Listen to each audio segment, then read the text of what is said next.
Hi everyone. So this lecture we're talking about the integumentary system. So that is skin, hair, nails, and glands. The integumentary system is basically your body's outer protection. It's your body's natural armor against the elements, regulates your temperature. It's your body's protection system, and we are going to talk about it.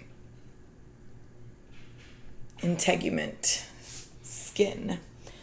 Okay, so this is a cross section of skin. This image shows you pretty much everything, like the cell model that we looked at in a previous lecture. This is just a piece of skin. Now, not every single section of skin will have every single thing that's shown here, but like a cell model, this is a great learning tool. This is a great representation of everything that is a part of skin, right? So first, we're going to go over the root word derm. So you can see it in the epidermis, the dermis, the hypodermis, up here, the dermal papilla. What is the derm? So the derm, it comes from the Greek root derma, which means skin. So what is dermatology? Dermatology is the study of skin. You would go to a dermatologist if you were having some kind of skin issue, right? So skin is really, really important. It is actually the largest organ of the body. I know most of you have heard that probably in high school, but it's true. It is all over your body. It is the largest organ of the body. And it has two layers, okay? So this is important. Two layers of skin, epidermis, top, so it's the top layer of skin, and then the dermis, which is the second layer of skin right underneath. You don't have to remember papillary layer, reticular layer, just remember epidermis and dermis. Those are our two layers of skin. So think of it as thick and thin skin. So thick skin, that's going to be on the soles of your feet, where you're going to experience a lot of friction. And then you also have thinner skin. So think about the skin around your wrists, your neck, right? So your epidermis, it can be thick or thin skin. Again, skin is a barrier. It's water resistant. It protects you from bacteria. So it does protect you from bacteria unless it's breached. So when you think of a breach in a protection layer, think of it as like a little, hole in the layer. So think about a cut, right? So your skin is breached there. It opens you up for infection. Think of it as having dry skin, eczema. So that can leave you open for something to puncture that layer, right? So some kind of infection, bacteria getting in. It can leave you open for that. But if your skin barrier is intact, so no cuts, no dry skin spots, eczema spots, psoriasis, things like that, then you have a pretty decent barrier against the elements. Skin also helps with vitamin D synthesis from UV rays or sunlight. And we'll talk about what happens if you have too much of that here a little bit later with skin cancer. But anyways, that's later. Let's see. There are sensory receptors in the skin. Skin is really important in thermoregulation, right? Regulating our body temperature through evaporative cooling by sweating if you're getting too hot, or by giving us goosebumps. The erector pili muscle, so right here, erector pili muscle. So that actually is what controls goosebumps and makes our hair stand up when we're cold. So it helps heat us up when we're too cold. So again, part of thermoregulation, right? We also have dendritic cells that help with immunity, but we'll talk about those in A&P2 when we go over the immune system. That's just a quick note. You don't have to know that right now, right here. It's just a little sneak preview into next semester. So that's our two layers of skin, right? So let's talk about the dermis, the second layer of skin. So dermis right here, second layer of skin. Here. Like I said, you don't have to remember the papillary layer or the reticular layer, just know that the dermis is the second layer of skin and the epidermis is the top layer of skin. Anyway, so dermis, second layer of skin. Epi means top. Dermis is right under that. So remember the difference, okay? Don't get confused between epidermis and dermis. Epi is top, dermis is right underneath it. But the second skin layer, the dermis, so that's going to be the thicker layer of skin. It's going to be deeper than the epidermis, right? It has the blood vessels, it has the nerves, it has the sweat glands, and the hair follicles. Whereas the epidermis, the top layer of skin, provides protection. So the epidermis is mostly dead, keratinized skin cells at the top. The epidermis gets its nutrients from the dermis. The dermis, it has a lot of that collagen. Remember, we looked at those fibers. It has the elastic fibers, it has reticular fibers, it's got fibroblasts, it even has fibrous connective tissue. That's the dermis. It has the hair follicles that run through it. And then when we talk fingernails, it has the nail roots. The nail roots start at the dermal layer of skin. The nail roots are not pictured here. Here we're looking at hair follicles. Let's see, skeletal muscle attaches to collagen fibers, which allows you to actually make facial expressions. So that's the skin on your face. So there's also this other layer, the hypodermis, superficial fascia. Don't worry about remembering superficial fascia. The hypodermis is the subcutaneous level. It is beneath the skin. So when we talk about layers of skin, we're talking about epidermis and dermis. Okay, we're not talking about hypodermis. But the hypodermis is the subcutaneous layer. It is under the skin. Hypo, low, under. So hypodermal layer, aka subcutaneous layer. Know it both ways. I do tend to use subcutaneous more than hypodermis or hypodermal layer personally, because I learned it as a subcutaneous layer. So the layer that's subcutaneous to the dermis and epidermis, but it's the same thing. So hypodermis, the hypodermal layer, the subcutaneous layer, that's all the same thing.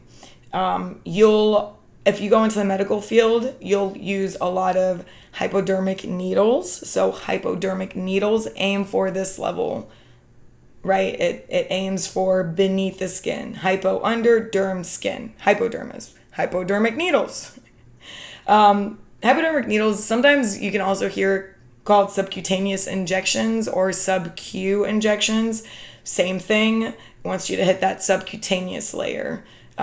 So you'll hear both hypodermic needles or sub-Q injections. Don't get those confused. It is the same thing. Hypodermis, hypodermal layer, subcutaneous layer, all the same.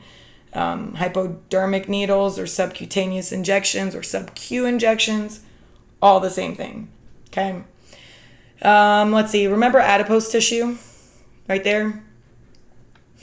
So those are our fat cells, and that is where they're located. So remember, I said adipose tissue was subcutaneous, so it's located in the sub-Q or hypodermal area under the skin. And that's going to be between the muscles and between the surface. So fat accumulates underneath the skin. Let's see. What else? This dark band right here goes all the way around here. That's important to know. That is from melanocytes. So melanocytes, they produce melanin. And that's what gives us all of our different skin tones. Melanocytes, again, they produce melanin. Melanin is the actual pigment. So everyone actually has the same number of melanocytes. But these melanocytes, again, they produce more melanin. And they are going to produce more melanin in darker skin. And they're going to produce less melanin in lighter skin. So everybody has the same amount of melanocytes. It's how much melanin they're producing, right? So not that much in lighter skin and a whole bunch in darker skin. Some pigments that you'll hear throughout this field is going to be, you're going to hear a lot about hemoglobin. That gives us more pinkish hue. Carotene, that's yellow/orange. Cyanosis is actually when your lips turn blue, so cyan blue. It's when your lips turn blue from not enough oxygen. Erythema is when you actually turn red from either overheating or embarrassment. Pallor is paleness, so that is when there's not enough blood flow. So think people with anemia, people that have low blood pressure, or even you can have a pallor to your skin when you are super cold. Albinism is the rare one, so you guys have heard of albinos, so they don't actually have that melanin pigment, right? Hematoma, that's bruising, so that can be anywhere from really, really dark purple to yellow, depending on the freshness of the bruise. And then hair and glands are coming up, so we'll talk about hair and glands soon. Same. Let's talk about fingerprints first. So friction ridges are fingerprints. We also have opening of sweat gland ducts and these tiny little dots. So if we were to zoom into your fingerprint, that's exactly what it would look like. Friction ridges actually exist for grip and to hold on to things. And what makes these? So the line between the epidermis and dermis is pretty ripply. And these ridges that go up from the dermis are called dermal papilla. So you can see them actually in this slide here, dermal papilla. So these friction ridges. So the dermal papilla that go up actually create our fingerprints. So you will have to know that dermal papilla create our fingerprints. But there are, ridges that actually go down as well, and those are called our epidermal ridges. So the dermal papilla, they go up, and the epidermal ridges that go down make our fingerprints. But remember, dermal papilla up, without those, we wouldn't have fingerprints. Each fingerprint is unique, right? Okay, so dermal papilla make our fingerprints. Know the difference between dermal papilla and epidermal ridges. So over here in the image B, all of these lines that you see are called flexion lines. And if you notice, they change direction at the joints. So think about why it would change direction at the joints. Think about flexion, flexing, stretching, flexibility. So there has to be more flexibility around the joints, right? You have to be able to stretch, flex, extend. Think about bending your elbows. Your skin has to be able to stretch at the elbows, right? If it doesn't, then you're gonna be cutting your skin open every time you try to bend your elbow. So the flexion lines actually allow your skin to have that fluidity and that bend and that flexibility. And then we have something called cleavage lines. Cleavage lines are taken into consideration during surgeries. So cleavage lines are right here. And surgeons try to follow the grain of those cleavage lines to ensure that wherever they're cutting into will heal more efficiently with less to even zero scarring. Now, that doesn't count in emergency situations, stab wounds, gunshot wounds, things like that. You're going to see some pretty gnarly scarring. But if a surgeon can, then they will try to follow the natural lines of the skin, those cleavage lines, to make their cuts there so that it facilitates more healing and less scarring, right? Let's talk about hair. So as a baby, everyone's covered in these little fine hairs called lanugo that usually disappear at birth. Some babies are born fuzzy and they're covered in that lanugo, but all that hair falls out and makes way for regular hair. So the new regular hair after birth postpartum, after birth, is called vellus hair. So that's this right here. And that's peach fuzz. And it doesn't get longer than about 1 millimeter. Those hairs cover the peach fuzz areas that you can think about. Then we have terminal hair. And terminal hair is what you would think of as your regular hair. So think about hair on your head, on your armpits, long hair. And it can get up to 3 feet long. And then you actually have different types of hair. Why? So we have straight hair, wavy hair, and we have curly hair. And each of these hairs has a differently shaped follicle, which actually, if you were to cut into each hair, you would be able to see underneath a microscope. So straight hair is going to have a perfectly round follicle shape. Wavy hair or kinky hair is going to have more of an oval-like follicle shape. And then curly hair would have a flatter oval shape. And nails. So there's actually a lot more to nails than you would think. Doctors can tell a lot just by looking at your fingernails or toenails. So we're going to talk about some issues that the nails can tell us. So know this for your quiz, make some notes, make some flashcards. Know which ones are associated with the thyroid, which ones are not associated with the thyroid. Just be ready to answer some questions on the quiz about this slide especially.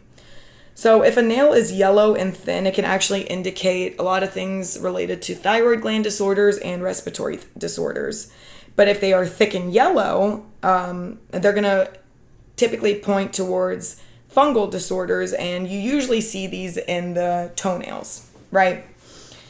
Spoon nails. So spoon nails are shaped like a spoon. They're scooped. They can indicate an iron deficiency. They can, again, indicate thyroid, but this time hypothyroid. Or they can indicate hemochromatosis, which is too much iron being absorbed by the body. Horizontal lines, also known as Bowes lines, can indicate malnutrition, can indicate past fever, current fever, diabetes, or zinc deficiencies. So not enough zinc. Pitting, which looks like a bunch of tiny little small dents in the nail, can indicate psoriasis, can indicate alopecia. Alopecia is actually genetic, and it is sudden hair loss early in life. So all the hair falls out. Pitting can indicate also Reiter's syndrome. So Reiter's syndrome has 3 components to it. All 3 of these components happen in Reiter's syndrome. So it's conjunctivitis, which is inflammation of the eye. So an eye infection. Urethritis, which is inflammation of the urethra. Or arthritis, which is joint, or I should say, and arthritis, which is joint inflammation, right? So all of these things, or one of these things can be indicated just by looking at pitting in the fingernail, right? Then we have clubbing. Clubbing is actually the opposite of spooning. Clubbing is more of a bulbous drumstick shape to the fingernail, or like a parrot beak curving downward. This can indicate low O2, low oxygen levels, IBD, IBS, so that's inflammatory bowel, heart disease, liver disease, AIDS. All of these can be indicated by clubbing. Then we have Terry's nails. So Terry's nails are when most of the nail looks white, uniformly white and pale. That can indicate liver disease, congestive heart failure, kidney failure, diabetes. If somebody is tested for all of these and doesn't have any of these, then it's just regular aging, right? But these are different, things to note when looking at the different colors of nails. Nails can actually separation. That can happen from injury or infection. Marathon runners, from so much impact consistently to the toenails, and they can actually have all their toenails come off, right? So that is a form of injury. thyroid disease, psoriasis. Those are also things that can cause nails to separate completely. Dark spots, dark bands, that can tell you whether or not you have skin cancer, right? You can see it in the nails and the toenails. Weird dark spots, weird dark freckles you haven't seen before. Actually, those can happen anywhere on the skin, which we'll talk about. But it can happen in the fingernails too and can indicate melanoma. Mees lines or white bands, arsenic, carbon monoxide poisoning, or chemotherapy. So those are more related to poisoning or, chemotherapy. And then Lindsay's nails, these are kind of interesting. They are half white, half pink, or half brown. The next slide, we're going to see a pretty good example of Lindsay's nails. So these are our fingernail diagnostic clues. Pay attention to your patient's nails. They are important indicators for issues or diseases or everything we talked about in the previous slide. And these are the images of everything. So melanoma with a dark band, Mees lines with a white band, Lindsay's nails, half white, half pink, nail separation, that nail's coming off, Terry's nails, that little mostly white nail, right? Yellow nails right here, spoon nails, Bow's line, so you see that. Pitting, if this was a more clear image, you would see a lot of tiny little dots in the nail, and then clubbing. All right, so just a quick look at glands, because we are going to talk way more about glands in anatomy and physiology too. But there are 3 basic types. So let's talk about apocrine sweat glands first. So these can be found in the groin, the anus, the armpits, the breasts, the beards. The part of the cell actually comes off with these secretions.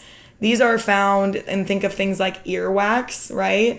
Think of mammary glands are actually modified sweat glands, right? So breastfeeding, so that's actually modified sweat that the baby is eating.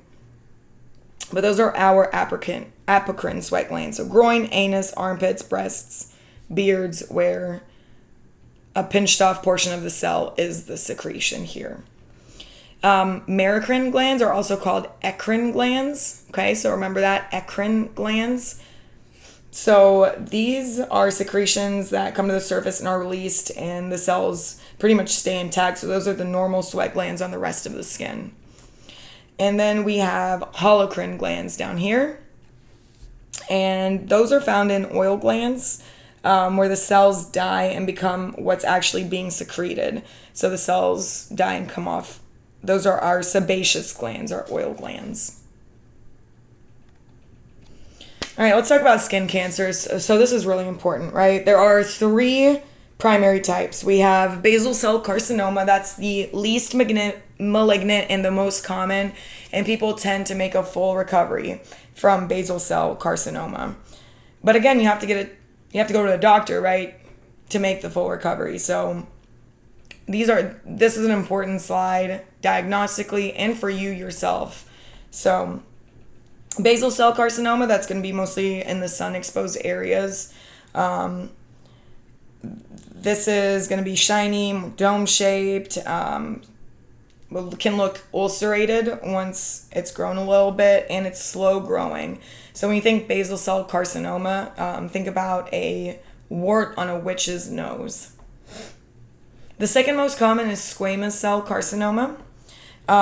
So usually this is going to be a scaly, dry patch that just does not go away. It's going to be on the forehead, the hands. It grows really fast and it metastasizes really quickly.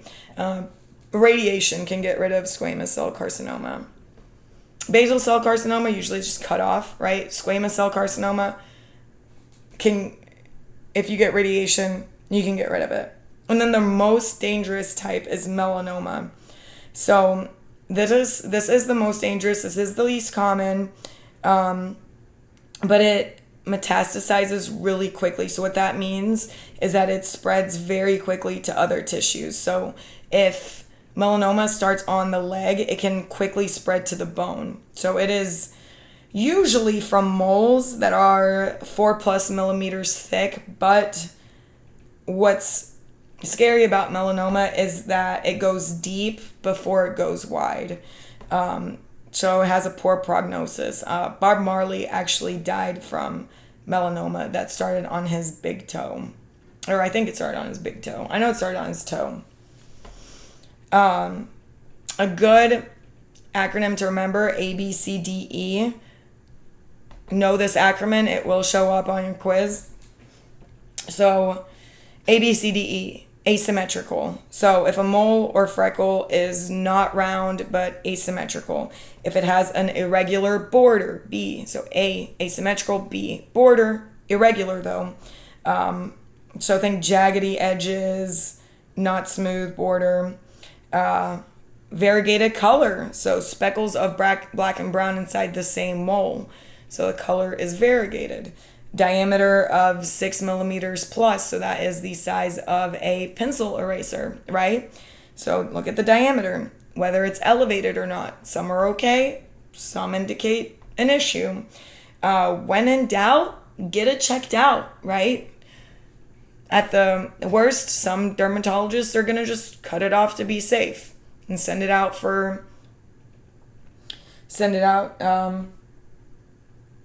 to get checked out. And then they'll let you know whether or not it was okay or if it wasn't okay and go from there.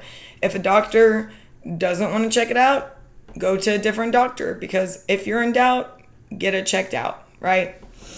So big three, remember basal cell, squamous cell, melanoma, remember the least to the most dangerous, and then remember A, B, C, D, E. And these are different examples of the three that we just talked about. So basal cell carcinoma, squamous cell carcinoma, and melanoma.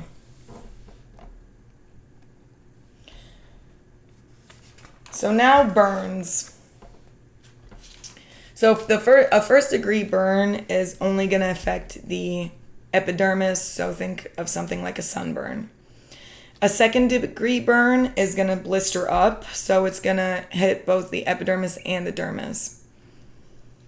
And then a third degree burn is when it burns through to the hypodermal layer, to the subcutaneous layer. And that's going to give you a charred look. So when we talk about burns and burn percentages, we do these in rules of 9. It's a quick way to add up what parts of the body have been burned, and it gets you some percentages. So when you add up all the percentages, all the 9s, you get 100% of the body. So this is a quick way for doctors to assess what percentage of the body has gotten a second degree burn or a third degree burn, right? So the front and back of the head, front of the head, 4.5%, back of the head, 4.5% equals up to 9%. The front and back of each upper extremity is 9%. So 4.5 front of one arm, 4.5 back of one arm, 9%. Same for lower extremities. Each lower extremity is 18%, 9% front, 9% back. Front of chest, front of abdomen, 9%, 9%, and 18%. Total those up from posterior, anterior, 36%. And then 1% we account for the perineum, and you add them all up to 100. Here's a better look at that. So rule of 9s for burns. So here, entire head and neck is going to be the 9%. Entire right arm is going to be 9%. Entire left arm is going to be 9%. But remember, patient right and patient left. So it's going to be opposite of your left and your right. The entire trunk, so anterior is 18, posterior is 18. That's going to be 36%. Groin, 1%. So that's perineum. The entire right leg is going to be 18%. The entire left leg is going to be 18%. So study this chart because you are going to be asked on the quiz. So if somebody is burned from the waist down, what percent of their body is burned? So you would take the entire left leg, the entire right leg, and the groin. So that's going to be 9 plus 9, 9 plus 9, right? 9 plus 9. 9 plus 9 plus 1%. So a total of 37%. You are going to be asked a scenario, and you're going to be required to let me know how much of that person's body was burned. Okay?